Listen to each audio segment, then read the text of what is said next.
Hello friends. आज के video में मैं यूटीआई के एक नए मोमेंटम बेस्ड इंडेक्स फंड के एनएफओ के बारे में बात करूंगा। तो जैसा कि आप स्क्रीन पर देख सकते हैं, यह है UTI Nifty mid small cap 400 momentum quality 100 index fund. ये एनएफओ क्लोज हो रहा है 10 फरवरी 2025 को। तो ये इनका प्रेजेंटेशन है। ये फर्स्ट स्लाइड में इन्होंने बताया द मार्केट इन्वेस्टमेंट अप्रोच दो तरह से होता है। पहला मार्केट कैप बेस्ड इन्वेस्टिंग, जिसमें कि आप लार्ज कैप जो टॉप 100 कंपनीज हैं, उसके बाद मिड कैप हैं 101 से लेके 250 तक की कंपनीज स्मॉल कैप हैं। 250 के बाद जितनी कंपनीज हैं वो स्मॉल कैप हैं। उसके अलावा फैक्टर बेस्ड इंडेक्स इन्वेस्टिंग जो होती है, जिसमें कि मोमेंटम क्या करता है, invest in companies with high momentum low volatility, जिसमें कि स्टेबल कंपनीज होती हैं। क्वालिटी, जो क्वालिटी बिजनेसेस होते हैं, quality factor alpha, invest in companies with high alpha potential and value. तो ये अलग अलग फैक्टर्स हैं, momentum, low volatility, quality, alpha and value. Momentum and quality factor के बारे में देखते हैं। तो मोमेंटम फैक्टर क्या होता है? The individual factor attempts to outperform market cap indices. तो ये सारे फैक्टर्स जो बनाए गए हैं, ये इनका ये कोशिश करते हैं कि जो मार्केट कैप बेस्ड इंडाइसेस हैं उनको आउट परफॉर्म करें। जैसे निफ्टी 50 है, निफ्टी 100 है, निफ्टी नेक्स्ट 50 है, या Nifty mid cap 150, Nifty small cap 250, इनको आउट परफॉर्म करने की कोशिश करते हैं। तो मोमेंटम फैक्टर ये एक एग्रेसिव फैक्टर है, ड्राइव्स एक्सेस रिटर्न, ये ज़्यादा से ज़्यादा रिटर्न लेने की कोशिश करते हैं। Offer support in up trend, up market trend, जब मार्केट बुल फेज में होता है तो ये काफ़ी अच्छा करते हैं। Focus on stocks with high price momentum, ये ज़्यादा से ज़्यादा उन स्टॉक्स को लेने की कोशिश करते हैं जिनके की प्राइस काफ़ी तेज़ी से बढ़ रहे हों। क्वालिटी फैक्टर क्या होता है? डिफेंसिव फैक्टर होता है ये थोड़ा सा। क्वालिटी जो अच्छी कंपनी होती है drives better risk adjusted return, ये ज़्यादा बढ़िया रिस्क एडजस्टेड रिटर्न देते हैं। Offer support in down market trend, जब मार्केट बियर फेज में होता है तो ये थोड़ा सा सपोर्ट देते हैं। Focus on stock with high quality, ये नॉर्मली जो हाई क्वालिटी स्टॉक्स हैं उन पे फोकस करते हैं। Combining the two investment approaches, अब इस पर्टिकुलर फंड में इन दोनों जो इन्वेस्टमेंट अप्रोचेस को है उनको कंबाइन कर दिया है। दो, मार्केट कैप बेस्ड इन्वेस्टिंग और factor based investing. Market cap मतलब इसमें निफ्टी मिड कैप 150 भी है और निफ्टी स्मॉल कैप 250 भी है। और इसमें दो फैक्टर्स भी हैं, मोमेंटम प्लस क्वालिटी। तो इसीलिए इसका नाम है Nifty mid small cap 400। Mid small cap 400 का मतलब 400 कंपनियां, जो टॉप 100 को हटा दो उसके अलावा जो 400 कंपनियां हैं। और मोमेंटम क्वालिटी 100, मोमेंटम और क्वालिटी उसमें से 100 कंपनीज। तो इसका फिल्टर क्राइटेरिया इन्होंने दिखाया कि जो निफ्टी मिड कैप 150 है, यानी मिड कैप कंपनीज, और निफ्टी स्मॉल कैप 250 है, इसमें से 50% इसमें से लेते हैं और 50% इसमें से, दोनों इंडेक्सेस में से 50-50% लेते हैं। 50% weight each to momentum factor plus quality factor. तो टॉप 50 मिड कैप स्टॉक्स और top 50 small cap stock based on momentum and quality ये सिलेक्ट करते हैं। Synergy of combined investment approach, portfolio diversification, market cap diversification, factor diversification. इसकी वजह से enhanced risk adjusted return हो जाता है इसका, क्योंकि सब अच्छा सा डाइवर्सिफाई कर रखा है across market cap, across factors. अब इस स्लाइड में इन्होंने देखा है performance single factor versus multi factor. तो सिंगल फैक्टर और मल्टी फैक्टर का दिखाया है। ऊपर इन्होंने ब्रॉड इंडेक्स लिया है जिसमें कि निफ्टी मिड कैप 150 है, निफ्टी स्मॉल कैप 250 है, निफ्टी मिड स्मॉल कैप 400 है। उनका CAGR ये 2005 से लगभग 19 साल का डेटा है।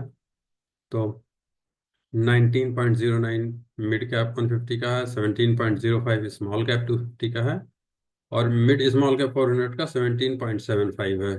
जबकि एनुलाइज वॉलेटिलिटी आप देखिए तो इसमें 20.96 मिड कैप का है, 21.57 स्मॉल कैप का है, और मिड स्मॉल कैप का 20.92 है। इसी तरह single factor mid cap 150 momentum 50 index है, उसका CAGR 24.72% है। मिड कैप क्वालिटी 50 का 19.30, स्मॉल कैप क्वालिटी 50 का 20.71, जबकि Nifty mid small cap 400 momentum quality 100 का 23.63। अब हमको रिस्क एडजस्टेड रिटर्न अगर देखना है तो आप देख सकते हैं एक ग्रीन में दिखाया गया है, सबसे अच्छा इसी का है। तो इस वाले इंडेक्स का जो रिटर्न भी मिड कैप 150 मोमेंटम 50 से ऑलमोस्ट लगभग लगभग बराबर ही है, 1% का लगभग डिफरेंस है। बट अगर रिस्क एडजस्टेड रिटर्न देखेंगे तो इसका ज़्यादा अच्छा है, इसका 1.18 है, इसका 1.17 है, मतलब कि मिड कैप 150 मोमेंटम 50 थोड़ा सा इससे ज़्यादा वॉलेटाइल है। In long term, single factors have outperformed the broad indices at different volatilities. मतलब कि जो सिंगल फैक्टर इंडेक्सेस हैं इन्होंने आउट परफॉर्म किया है, जो ब्रॉड बेस्ड इंडाइसेस हैं, बट थोड़ा सा ज़्यादा वॉलेटाइल रहे हैं। जबकि multi factor has delivered higher return than most of the single factors. ज़्यादातर सिंगल फैक्टर से आप देखेंगे मल्टी फैक्टर ने सिर्फ एक को अगर इसको छोड़ के तो अच्छा रिटर्न दिया है एट रिलेटिवली लोअर वॉलेटिलिटी, जबकि इसकी वॉलेटिलिटी सबसे कम रही है, thus a better risk adjusted return. इसलिए इसका जो रिस्क एडजस्टेड रिटर्न है बेटर है, delivered better average return than most of the single factors. तो ये समरी इन्होंने इसकी दे दी है। अब इस पे इस फंड के इस इंडेक्स के बारे में बताया, about mid small cap 400 momentum quality 100 index. Universe जैसे मैंने बताया कि मिड कैप 150 जो टॉप 100 की छोड़ के उसका जो निफ्टी 500 में कंपनियां यानी मिड कैप 150 और स्मॉल कैप 250 की selection, top 50 stocks each from mid cap 150 and small cap 250 based on combination of momentum and quality factors, weights based on free float market cap multiplied with the composition। मतलब जो free float market cap, मतलब जिसका market cap ज़्यादा होगा basically वो उसका थोड़ा सा ज़्यादा होगा इसमें वेट, क्योंकि फिर उसको मल्टीप्लाई करेंगे मोमेंटम और क्वालिटी फैक्टर से। लेकिन मैक्सिमम कोई भी स्टॉक 5% ही हो सकता है, उससे ज़्यादा नहीं हो सकता। इसका रीबैलेंसिंग सेमी एनुअली होगा, यानी दिसंबर और जून में इसका रीबैलेंसिंग और साल में 2 बार। अब इसमें जो है an index portfolio of 100 stock से दिखाया है, ये 400 में से सिलेक्शन वही दिखा रहा है, momentum 50%, quality 50%। Parameters used momentum के लिए based on 6 and 12 months price return adjusted for volatility. Quality के लिए रिटर्न ऑन इक्विटी ROE जिसको कहते हैं, financial leverage, EPS growth, variability. Period considered weighted average of 6 and 12 months, momentum score, previous 1 year score. तो ये different parameters कैसे index बनाया गया है उसके बारे में इन्होंने दिया। ये सेक्टोरल एक्सपोजर दिया है, जैसे IT है, फाइनेंशियल सर्विसेज है, कैपिटल गुड्स है, बट ये चेंज होता रहेगा। जैसे कि मतलब जिसमें मोमेंटम होगा उस हिसाब से ये वेटेज वगैरह चेंज होता रहेगा। बट ये आप की टेक अवेज में देख सकते हैं कि ये जो इंडेक्स है has exposure to sectors with high resilience like FMCG, IT, capital goods, etc. And ये index में has no exposure to sectors with higher debt to equity ratios like construction, textiles and forest materials। तो क्योंकि उनमें high date to equity होता है इसलिए वो इसमें नहीं है, क्योंकि क्वालिटी फैक्टर भी है इसमें। अच्छा, इसका लॉन्ग टर्म रिटर्न देखिए, CAGR रिटर्न इस इंडेक्स का 24% है, जबकि इसके जो अंडरलाइंग इंडेक्स है उसका सिर्फ 18% है। तो ऑलमोस्ट 6% का बहुत ज़्यादा हाई मार्जिन से इसने बीट किया है। जबकि मिड कैप 150 का 18% है, 250 का भी 17% है। स्टैंडर्ड डेविएशन भी देखिए इसका उन सबसे कम है, इसका सिर्फ 20%, जबकि और उनका 21%, मतलब रिटर्न भी ज़्यादा है और वॉलेटिलिटी भी कम है, इसीलिए इसका रिस्क एडजस्टेड 1.18 है, जबकि और सबका 1 से कम है। तो इसलिए बताया गया है कि निफ्टी मिड स्मॉल का 400 momentum quality 100 delivered higher returns with lower standard deviation, thus resulting in higher risk adjusted return than others.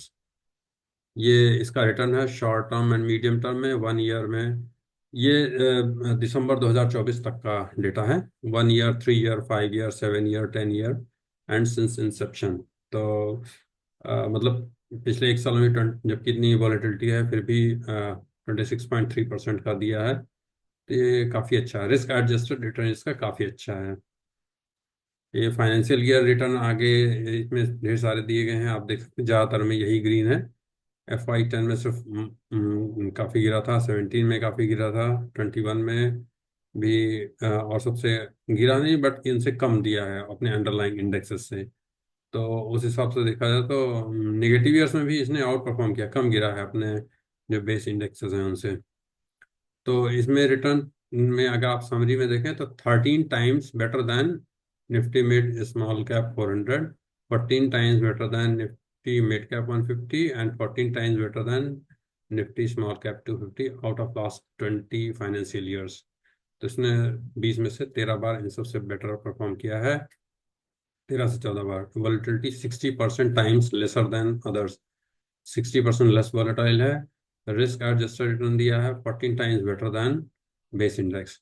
तो उस हिसाब से देखा जाए तो बढ़िया, बढ़िया फंड है, आप कर सकते हैं इसमें इन्वेस्ट।